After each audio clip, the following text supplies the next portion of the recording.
The following is a presentation of the Matt Talk Podcast Network.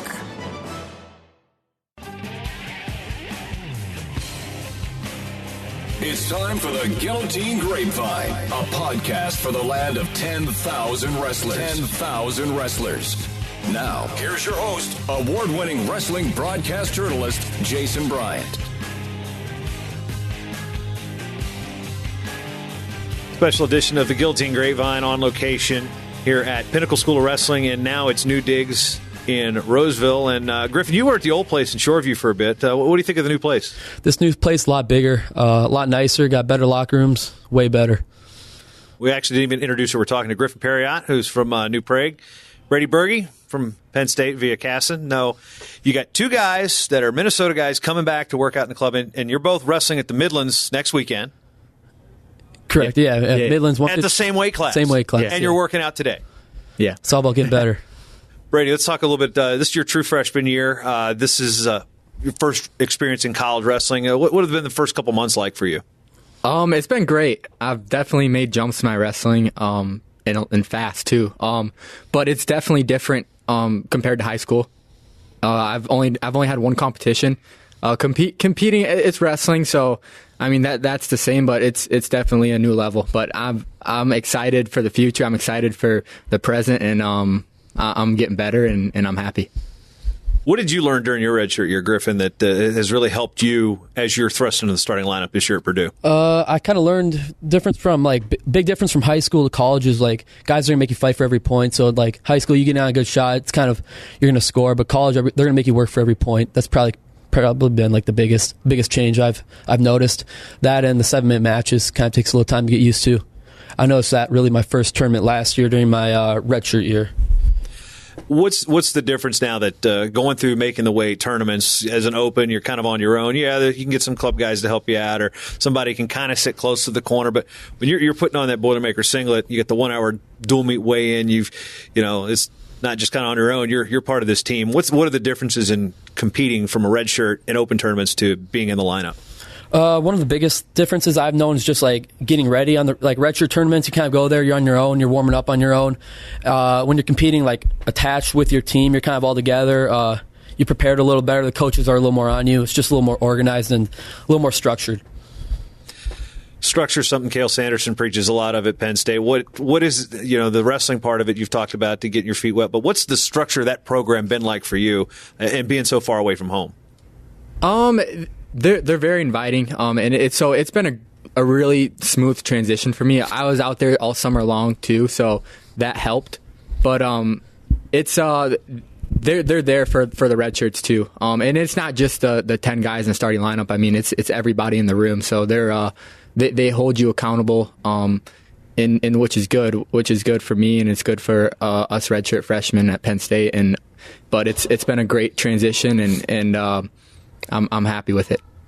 Griffin, you're at least a reasonable drive. You can make it here. Actually, I stopped in West Lafayette when I was moving here from Pennsylvania, and my 29th birthday, I had my cake and ice cream was Steak and Shake, actually. So I know the town very well. But getting back home that first year, what were some of the struggles that being a college student out on your own you had to deal with? And okay, I mean, it's not as far as Pennsylvania is, but Indiana's not exactly a short trip.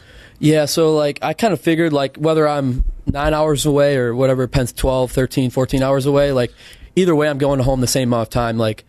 Whether I was if I was looking at Wisconsin, if I was going to go there, I still wouldn't have gone home till Christmas. So I kind of looked at it I'm far away, but either way I'm not going home until it's a long break. So it didn't really make a difference too much to me. It's not easy. You could possibly get in a car and be there in a bit. You've got a little different story for you. And when it comes to the recruiting process, you were another Minnesota guy that went to Penn State, Mark Hall, before you, winning a national championship last year. What did you learn about the recruiting process that was a little more difficult than you had realized? I would say it's when it gets down to that final decision. You take all your visits, and that was one thing that I was glad I did, is I took all my visits. I weighed out all my options. But when you get down to that last couple schools, and you're talking with your family, and you're just this is a decision that's going to be the rest of my life, or it's going to my future is based on this decision, basically, as far as school and getting a job and my wrestling career too. But that was definitely a difficult decision, and another very, very difficult decision was having to tell other coaches no, because you build relationships with them throughout the process and even before the process, and it's difficult. It's difficult to call them up and tell them I'm not attending your school, and that was definitely one of the harder parts. You had a brother kind of go through this process before you, and first school didn't work out. Yeah. Now he's not wrestling anymore after a transfer. And what did you learn from his process and all this, that maybe it's like, okay, well, he did this, I'm going to do it a little differently? Yes and no. I mean, he kind of did the same thing I did, where he weighed out his options, but I mean, I didn't really base my decision off of his experiences, because we're different. We're not very different, but we're different people as far as is the sport of wrestling and how much we enjoy it and stuff, like the competing and the training, and I mean, he's actually back home at Casimir, and he's helping out with the program, and he loves coaching, he loves working with the guys back home. But it was just our mindsets were different. But I made my decision based on what I wanted, not what he went through. So it was his experience had not much to do with my decision. But going to come back to why you chose Penn, or the scenario behind Penn State here in a minute. But Griffin, you're from a pretty decent wrestling program, but it doesn't have the tradition like a Simley or a Casson or an Apple Valley or programs of the like. Who am I forgetting that I don't get offended here? STMA. Yeah, I don't want to forget St. Michael. Yeah. But it doesn't have that type of tradition, and Purdue doesn't have the Penn State type of tradition. Now, It's been good historically, but not great. The decision to go to Purdue, was it the desire because they wanted you were their big gun, or why was Tony Ursuline so persuasive? I'd say Coach Ursuline was on me pretty early. They kind of showed like I was the guy, but he also talked a lot about like starting something new, kind of like being like a change for the program. And we had pretty good recruits like before me, like my class, we were like the 7th ranked class, and we had a couple good guys before me. Then I committed, and I saw like I knew we were gonna have something like could be like the first to do something at that school in a while, and just kind of like I don't know, the mentality. And I remember like a couple years ago, like there was 9 different NCAA champions from different schools, and I think like wrestling's a sport where like if you're around the right people, whether like you're on the best team or not, if you put in the work, you can get there.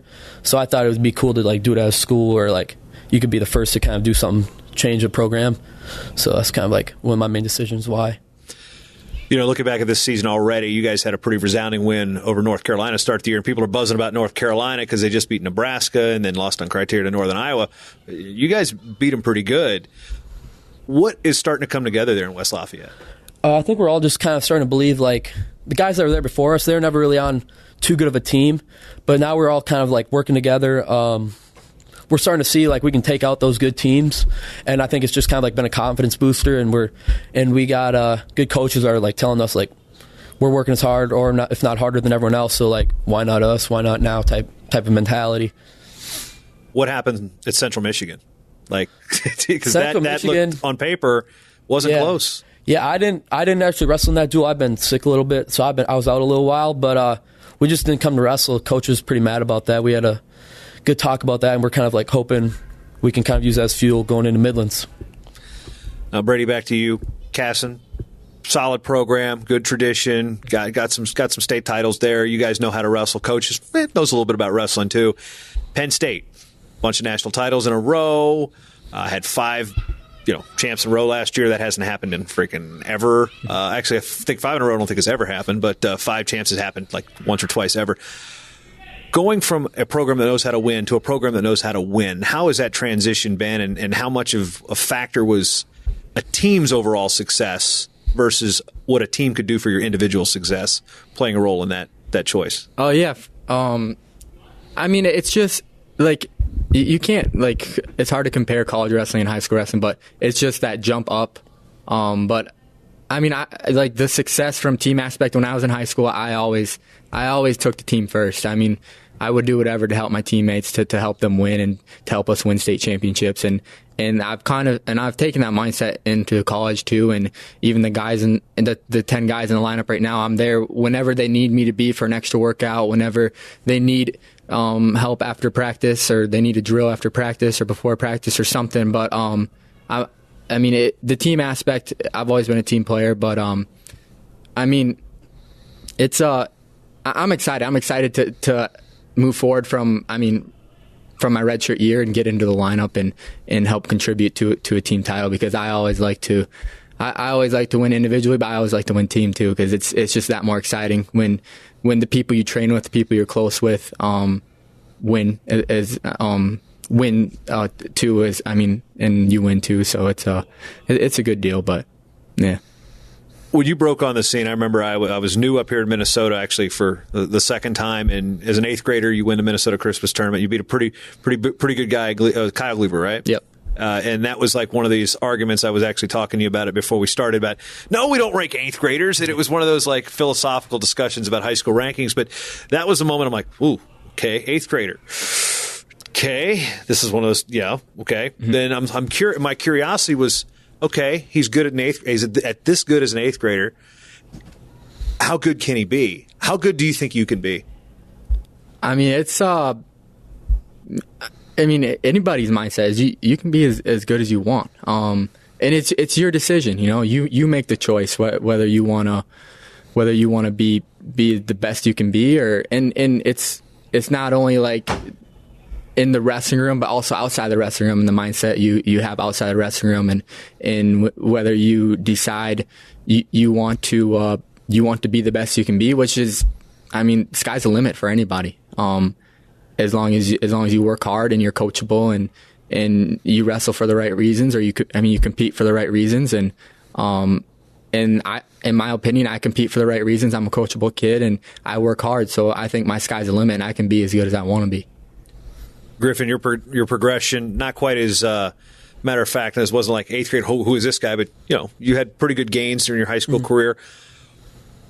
How did you get better in high school that made you a double champ in Fargo and made you one of the prime D1 recruits out of this state? I think, I had pretty good partners growing up, around me. One, Nick Knudsen wrestled at North Dakota State, and James Berge at Minnesota. So we pushed each other pretty hard, but growing up. But I think, when I started to come to Pinnacle, my first year here was going into 8th grade, which was the first. I didn't qualify for state in 7th grade. 8th grade, I lost to Kyle Gleaver in state finals, and that was kind of my 8th grade year was kind of like a breakout year for me, and that was the year I joined Pinnacle. So I think a lot of credit kind of has to go to Pinnacle a little bit. I talked to Jared Lawrence. It'll be featured on another episode of the show about when things come together. The dynamic between Brandon and Jared. That's you get a Greco Olympian medalist, and you got a guy that was on the freestyle ladder for a long time, was second in the Olympic trials. What do those two do that complement one another so well that helps you guys as athletes? I think they just make this place fun. I'd always be excited going into Pinnacle. Fun? Are they allowed to say that outside of Penn State?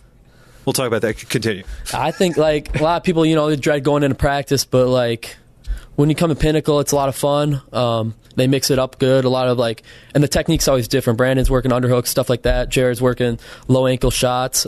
Just mix it up, and it's not the same thing every day. We're always just mixing it up and kind of letting it fly. Who taught you to spladle? Man, I've only done that that was the only time I did it. No one taught me. Oh, so you have a feel now. Your situation, Caston's not exactly close to here. It's not far, but how many times did you come out and work with Pinnacle before today? Oh, I grew up in wrestling at Pinnacle. 2nd grade might have been when I started. Is your 2nd or 4th? I can't remember. But I've trained up here for forever. I built a great relationship with Jared and Brandon, and throughout the youth wrestling, and then in high school too. One thing that both of them are clear about is when the recruiting process happens, and they're hands off when it comes to them both being Minnesota graduates. What was it like to have them? What were you asking? First of all, Griffin, since you went through it first, what did you talk to them about the recruiting process and what they're looking for in a school, what you're looking for in a school, and how what schools, I guess, pick athletes for the right reasons. I don't even really remember talking to him about recruiting. I think I don't even know if I ever talked to him about recruiting at all. I was just kind of on my own, to be honest. I never really even asked him for help too much. They thought I just told them my when I was down to my final 5, and they thought they were all good options, but they never really tried to persuade me, or I never really even asked what they thought I should do. It's just kind of on my own. So it wasn't really too much help from them with recruiting. I'm sure if I wanted to, I could have asked them a little more, but it was something I kind of want to figure it out on my own.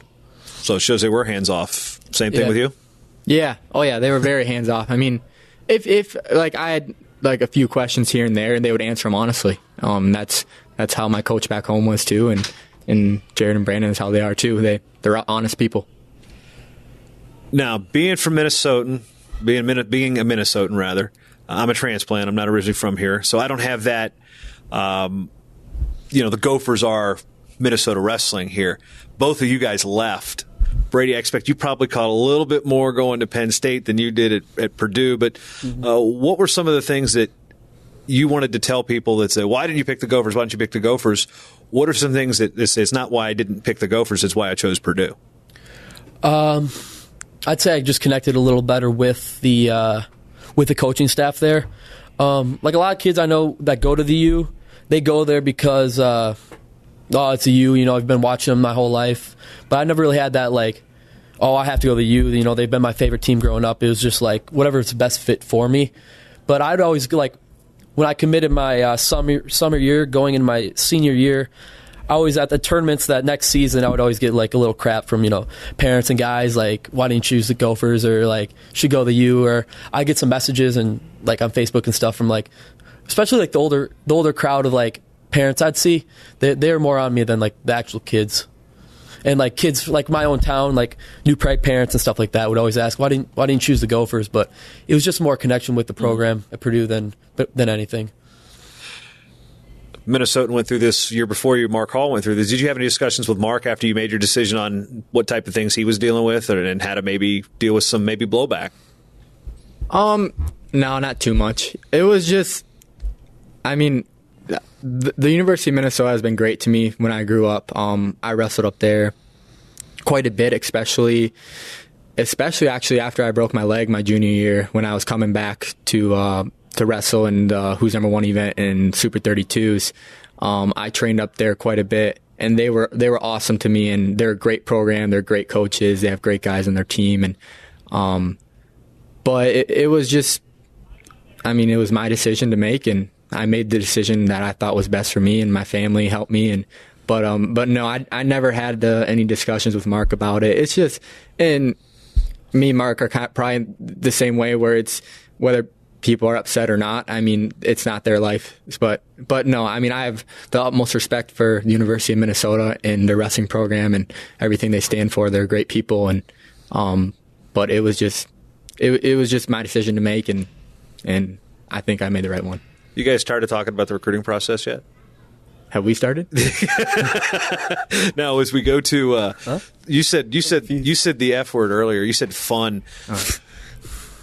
Brady, explain what fun's like in the Penn State wrestling room, because even as good as you were coming out of high school, you've got to be taking some beatings sometimes. Oh yeah. But wrestling, it's just the sport. And once it's the way you look at the sport. And like I was saying, the way you look at the sport, but then also outside of the sport, and the way you live your life. But if you wrestle for the right reasons, and you want to be there, and you want to be the best you can be, you got to have fun with it. It's a decision you make, and I've made the decision, and the guys in the Penn State room have made a decision to be the best they can be, and as far as a wrestler and a person, and when you do that, everything in life becomes fun. But explain the first time Jason Nolf put his hands on you. Oh, the first time, that was actually the summer. I think it was my second practice, and I stepped on the mat since the World Team Trials, and he put a licking on me. Yeah, he beat me up pretty good. He got on top, and that was the first time I really got a taste of what mat wrestling was like in college, and it was. But I've gotten a lot better. But he's a great kid. He's a great partner. He's a great wrestler, and I have the utmost respect for Jason and everything he stands for. But it was a beating he put on me the first time we wrestled. Now I'm going to re-ask the same question. Only I'm going to replace Jason Nolf's name with Zane Rutherford's name. Now explain that situation. Yeah, it's not much different, but different style, but same general result. Yeah, definitely a different style, but they're just they make. I mean, whether you wrestle them, you get beat up by them, it doesn't matter. They make you better. And even after you're done wrestling, they're there to make you better. They'll help you. They've helped me so much in the past few months I've been there.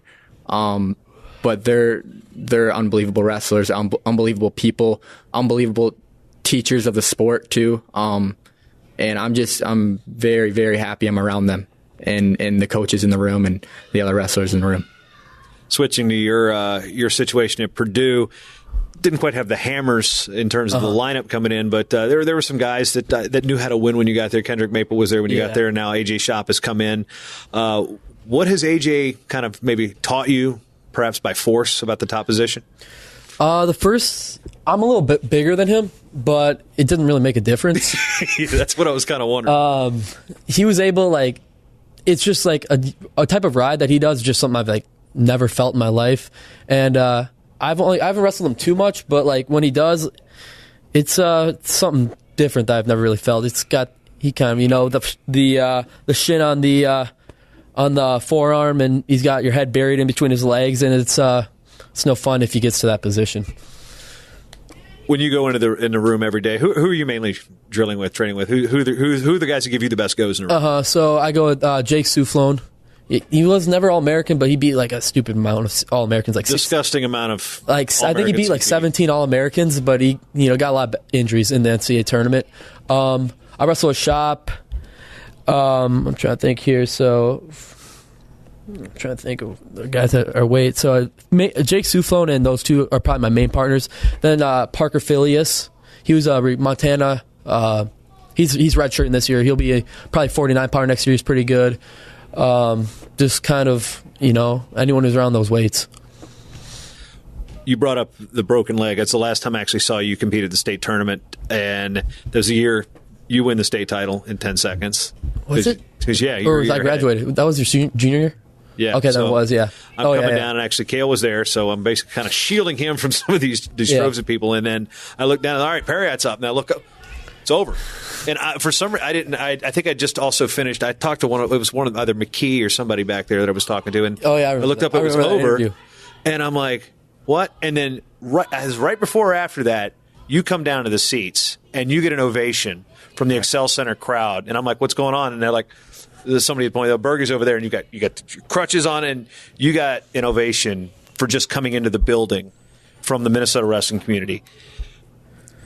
What do you remember most about that situation? Obviously, there's the tragicness of the injury, followed by the respect of this state and its knowledgeable wrestling fans. Yeah, I think a couple of things I remember. I remember walking in the arena, and the first people I make that see me are the Cass Marvel fans, and they were the ones that initiated it. I think where they stood up and then it kind of took over, and everyone else began to stand. But I mean, I'm very, very grateful for the support that the state of Minnesota has given me the past 6 years. The Minnesota State Tournament is something you'll remember the rest of your life. It's awesome. You don't get that kind of experience really. And then another thing that I'll remember too is watching my cousin Aaron and one of my best friends Noah Ryan both win their first state titles. Which is pretty memorable to me. But no, just the support and respect that I got from the state of Minnesota and everybody in that arena was pretty special. And I'm very grateful for those people. What about your state final memory? We'll revisit that. I mean, that was 10 seconds. You said you never thrown a spladle before in your life. You've got to at least play wrestle that thing against Fish. I mean, I never did it. I do it against Fish, growing up in middle school. But I mean, Like, man, I want to get back to playing my video game. I'm just hitting this kid real quick. I was lucky. I'll say that. If Because you like were- he ain't that bad. He wasn't that bad of a wrestler, but he's hard to score on. He used to go. I wrestled him in Pinnacle. He's hard to score on. But my leg was caught in there, and I just like. well, it's here. What? Well, his leg's here. Well, I might as well go for it. Yeah, my leg was caught in, so I just did it. I don't know why. Talking about you guys here, you're both going to go at the Midlands at the same weight. Hoping you don't see each other in the first round. That would be kind of counterproductive to your practice here. But what's the discussion like with Coach? First, start with you, Griffin. As far as, hey, I'm going to go home. I'm going to get a workout in, or did Ursuline said he had a conversation with Lawrence a little bit about what to work on, but these guys, they're your coaches, but they're not your coaches like all the time anymore. How are you trying to balance the workouts you're getting in here with a guy that's at opposing school in your own conference at your same weight class, but your same wrestling club teammates? Yeah, I know. My coach reached out to Paulson. He knows that like we keep a good relationship together, even though they're not coaching us full time anymore. But I think with my coach, like as long as we're getting better, I don't think he really cares who I'm wrestling with. Just getting better, regardless of if we're in the same weight or whatnot. Because you never know, like if we're going to end up wrestling each other. But if we're getting better, and I know he like reached out to Paulson and he said like. He really wanted to get me on a good like training schedule because I've been sick for a little while. So he really wanted me to get me like going hard, and it was good. It was good to get Brady in here because he goes hard. So it was good. Kind of the same question, but coming out to get workouts. A lot of those guys are from the East Coast. They can go to their high school room. You're kind of on an island. You had to find a guy from Purdue to work out with. What's that conversation like with your staff about working out while going home? They're pretty open about it. I mean, they kind of give me a layout of days I should work out, and they ask me if I can find partners, and I tell them I'll find partners. I mean, I've always been that way. There's people around that I can wrestle with, and whether it's a guy at my weight class or not, I mean it's just wrestling. So, but like he's saying, you get better. I mean it's a good workout. In some of my questions to Jared, I was asking about what it was like for them to see Pinnacle kids wrestle each other in like the Christmas tournament finals or the state finals or the Fargo finals or Northern Plains or something like that. When you guys are out there scrapping today, at any point during the point, it's like, man, we're you look back and be like, okay, we're both Division I athletes coming out of, well, not this exact wrestling room, but the same club. And it's like, what you ever think, like, what the heck's going on here, man? This is kind of cool. I've always like, for the last couple of years at Pinnacle, we kind of all knew like, there's going to be a lot of guys going D1. And I always thought, like, the coolest thing was going to be seeing guys like I wrestled with, Mitch McKee, Marco, Brady, like, just seeing them in D1. I always thought that'd be kind of cool. We kind of all grew up wrestling together, and then we're all kind of going our own ways. But I kind of saw it coming a while back, so I kind of, like, knew it was going to be coming. But I think it's still pretty cool. So who got the better of the go today? Brady got the better of the go. What are you gonna use for the excuse? So you've been sick? When as we wrap up here, what do you see, Brady, is the benefit for somebody that's at a high level program that's got good coaching to be able to improve by going to a club, whether it be Pinnacle, whether it be if you're in Oklahoma and there's a club in Tulsa, or any place that's got a great wrestling club? What is your recommendation to the parents, the kids, to say, yeah, we got everything we need at our high school program, but we can get that much more by going to a place like Pinnacle? I think a big part of it too is your partners, because getting a different feel, like when I'm back home wrestling, I wrestle them guys a lot, and we have like you were saying, we have a great team. So I have I had great partners throughout high school, but when I come up here, you get the different partners, but then it's also the different technique too. And I think that's a big part, because if you just isolate yourself to a mold that you can't get out of, like what your coach back home teaches, and that's about it, your wrestling is limited. And when you come to a club like this, I mean, sky's the limit. I mean, these guys are studying film all the time, and they're learning new techniques, and they're teaching young guys techniques, I mean, out of this world that, I mean, heck, a lot of high-level high school or college wrestlers might not be able to hit, and you got some youth wrestlers hitting it, and that's how it's always been. And that's why I've loved coming here ever since I was little. I mean, Jared and Brandon have been teaching me high-level techniques since I was in, like I said, I think it was second grade. It could be wrong. It could be fourth, but definitely not third grade.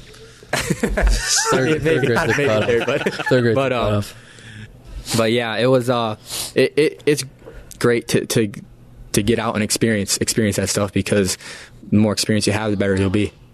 I get depressed walking in here knowing that every single person that's wearing wrestling shoes in this building is already better than I ever was. And that includes the second graders, so that's kind of disheartening. Now, Griffin's switching it up. Partners, going back kind of the previous question about, teammates from this club meeting at big tournament finals. Who was the best wrestler you ever had the opportunity to work with in this room that wasn't a coach?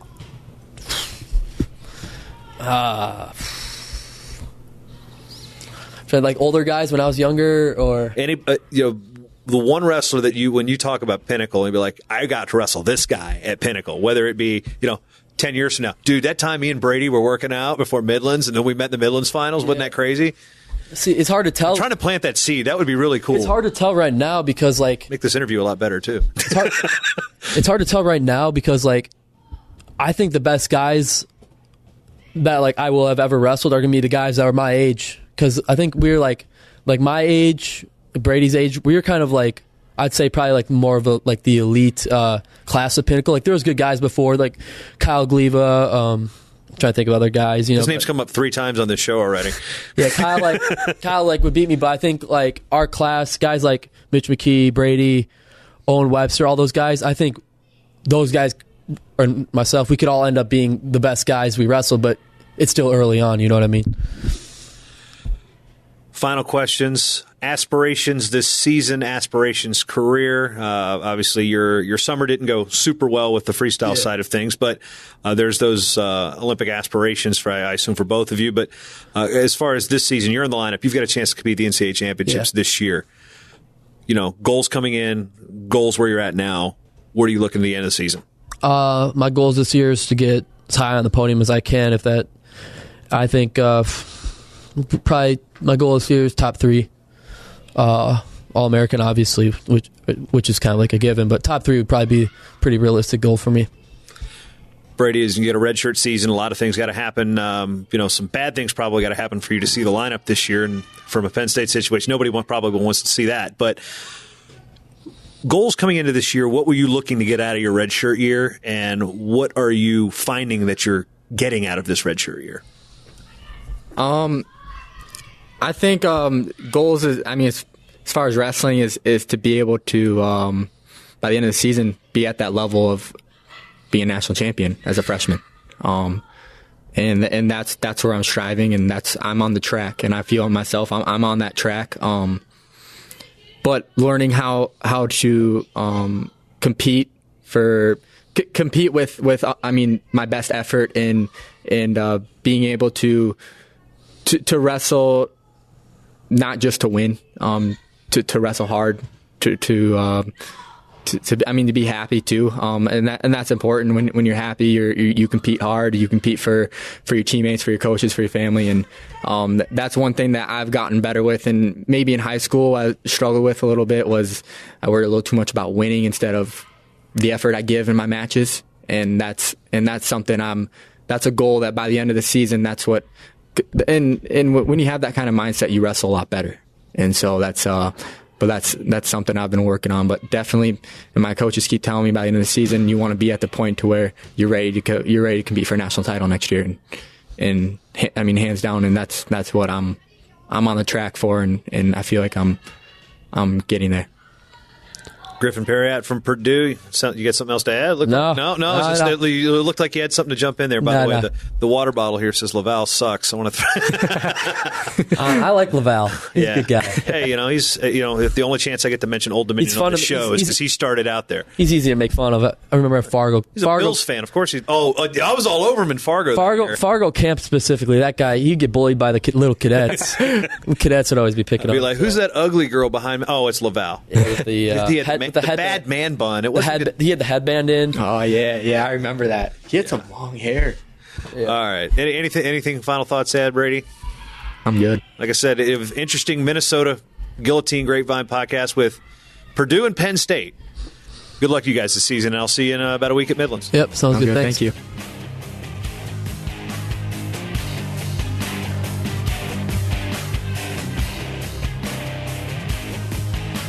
Support wrestling in the land of 10,000 wrestlers by subscribing to The Guillotine. 9 issues a year for just $20, the best value in Minnesota wrestling. Subscribe at theguillotine.com/subscribe. This show is part of the Matt Talk Podcast Network. For more wrestling podcasts, head over to MattTalkOnline.com.